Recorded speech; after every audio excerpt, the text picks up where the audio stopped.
We're home. So glad to be home. We got home yesterday and just kind of chilled out yesterday evening. But today, I think it's time to vlog. I'm pretty sure Con got bigger in the last 4 days that I was gone. Hey little loco. Still clumsy though. Asher's eye is doing much better, isn't it, baby? Yep. He's back to doing his regular school. He's working on that right now. You guys have been amazing in sending Christmas cards. So I'm actually hanging all of these up today. And a few of you actually sent me messages and asked if you could send things to the haulers at my P.O. box. Now, the Hauler Homestead, if you're not familiar with their channel, they actually like sold everything in California and went on the road and have been traveling all over the country for I think like the last 10 months, looking for a place to settle down and start their homestead. And they're actually going to be with us for Christmas, as well as Ethan and Sarah from 180 Degrees from Average. They're gonna come down here and spend Christmas with us in the haulers.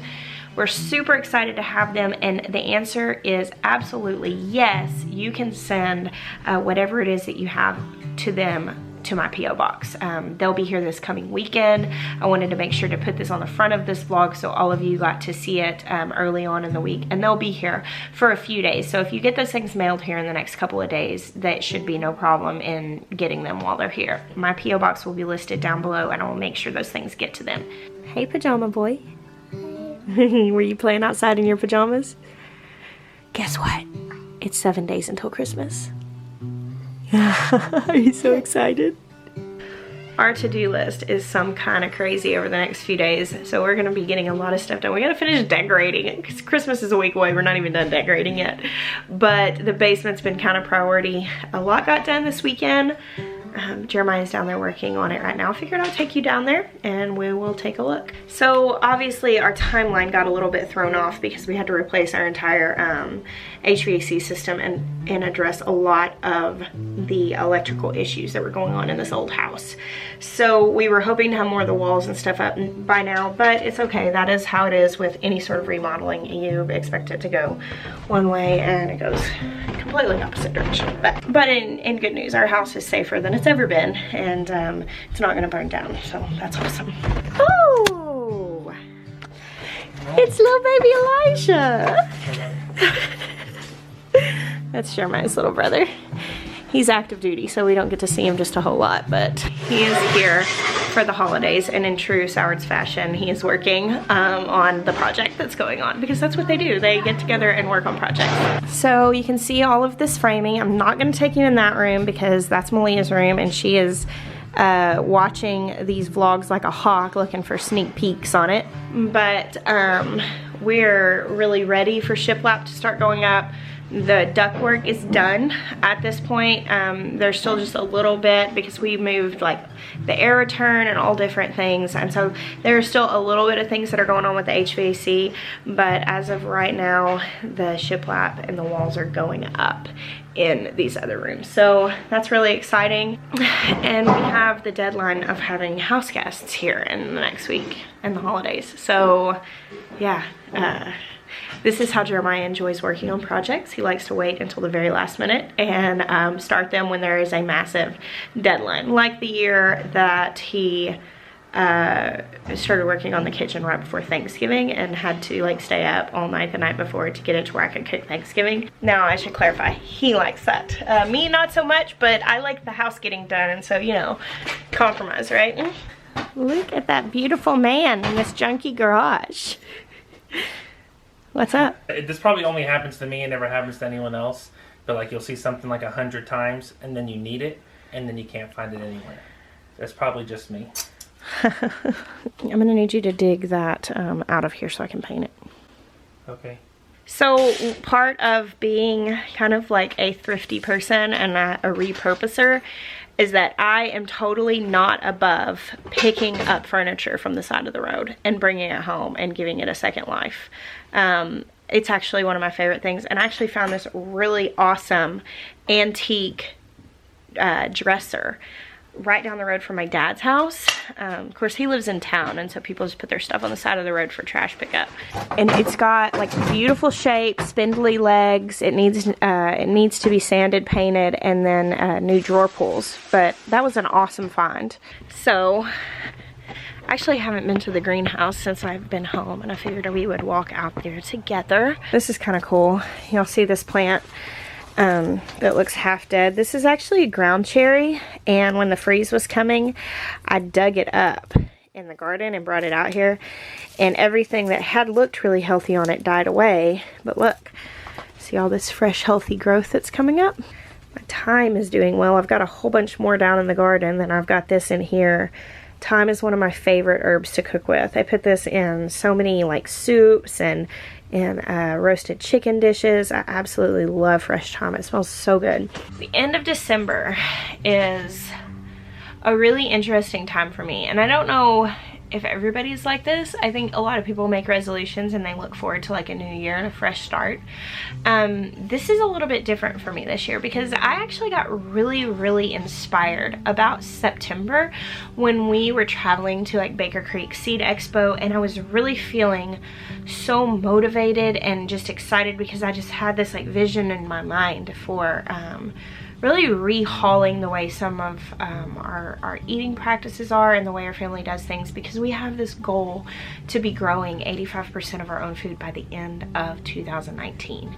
And we're pretty far off from that, not because they're not capable of growing it, but because we haven't made the choice to become truly dependent on it, meaning no longer just buying something at the store because that's what we feel like eating or cooking, but instead eating what we have. And in September, I was really like, this is what we're gonna do. And we were going through like the process of planning and starting to like weed out some things in our house and changing our shopping practices. And then Maya's mom died like really unexpectedly, and it threw us for a loop. I mean, we ate like tons of Krispy Kreme donuts and just, you know, grieved the way you do sometimes. Like our food goals were just out the window.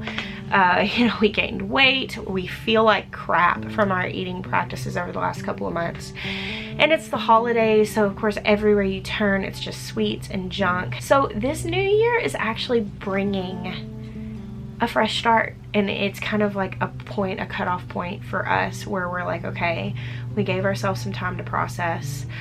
We gave ourselves the holidays. We're not trying to be unrealistic in this, but we need a starting point because I'm planning even more gardening for next year.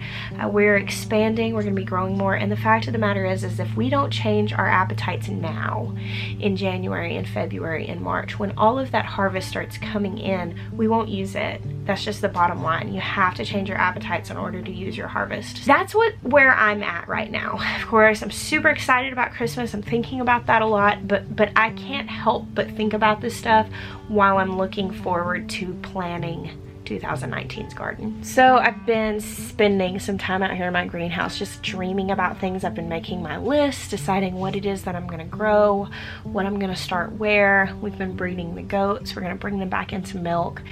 And it's this super, I guess really the feeling that I have right now is just great anticipation. I feel so much anticipation for 2019.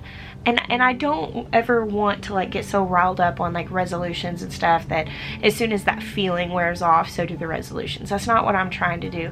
I'm kind of looking forward and just like just speaking vision over this next year and looking at what has happened in the last year and where we want to go in the next year. So I'm just kind of curious, like, what are your goals for 2019? What are your food goals? What are your garden goals? What are the goals for your family?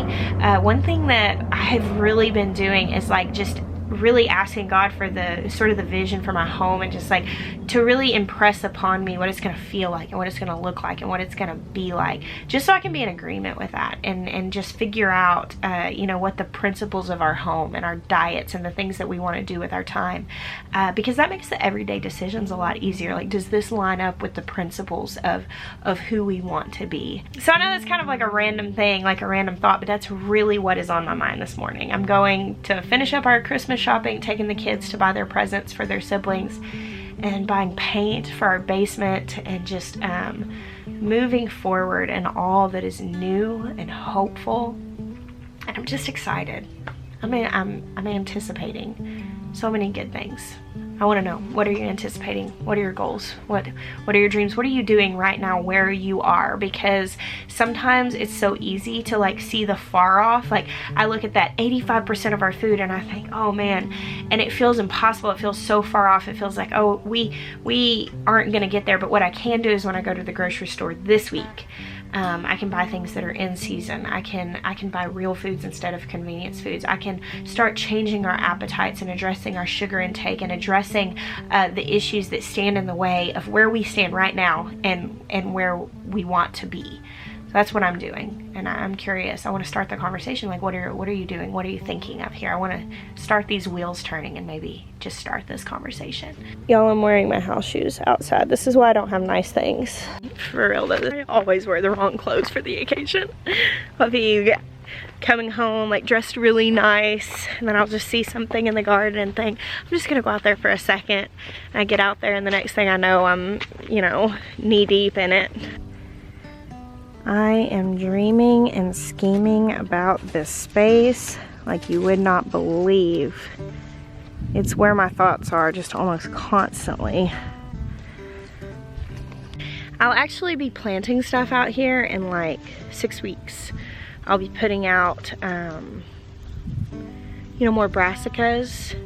Like I'm gonna be starting those soon in my greenhouse, and I'll be putting out brassicas and cold weather stuff and starting new peas and stuff like at the end of January and the beginning of February. Isn't that crazy? Gosh, it goes by so fast. So we're doing this remodel, and obviously that leads to garbage, and we recycle what we can and repurpose everything that we can. But part of living in the country is that you don't have like roadside pickup. You've got to pay services, or you've got to haul stuff yourself. And so Maya called our trash service and just kind of started figuring out what our options were, and they said that they could upgrade us from a trash can like what we have to a dumpster, and it wasn't that much more. And we thought, okay, this would probably be the best choice for while we're doing this remodel. But then they said they had to dump it right, or they had to come set it right in front of the garden. And Maya was like, listen, my wife has a YouTube channel. She's not gonna really be down with having a dumpster sitting right in front of her garden unless it can look nice. And this company that night pulls out like one of their dumpsters that was in like one of the better shaped ones. It's not all beat up, and they sandblasted it and painted it bright teal to put in front of my garden. Isn't that the sweetest thing? I thought, man, that's pretty good. What is it? DTS, Douglas Trash Service. If you're local, I don't know. I mean, I'm happy to shout them out if they go the extra mile like that. Man, I love a small business that'll go the extra mile like that. That's just crazy. It tickled me so much when they dropped that off. Today honestly feels a little bit like a limbo day, like the calm before the storm, because like it's Christmas time. It's the week of Christmas now. We have this trip for my birthday, which everybody jokingly called it the live tour since we did so many live videos this weekend. And you know, we attended a wedding, which was absolutely beautiful and had such a good trip. But now we're home and it's like thoroughly, officially Christmas. We're full blown into a remodel. We have multiple house guests coming. I'm not done shopping and I have tons of cooking to do. So this is going to be a brief vlog. Oh, hi Gary. Hi Gary. Hey Gaily girl. Y'all need some attention? All my animals have been greeting me so sweetly. I'm going to get to work inside my house. I'm gonna be taking my children shopping in a little bit, so pray for me. We will be throughout the week sharing vlogs and some different things that we're working on. Of course, we'll be sharing our holidays with the haulers and with 180 degrees from average. And then guys, as soon as we button up Christmas and the new year, it is time to start thinking about the garden in a big way, and I cannot wait to share that with you. All the projects and all the things we're gonna be working on. Oh, garden, it's almost back. All right guys, thank you for watching. Thank you for hanging out with me today. I bless you. Until next time.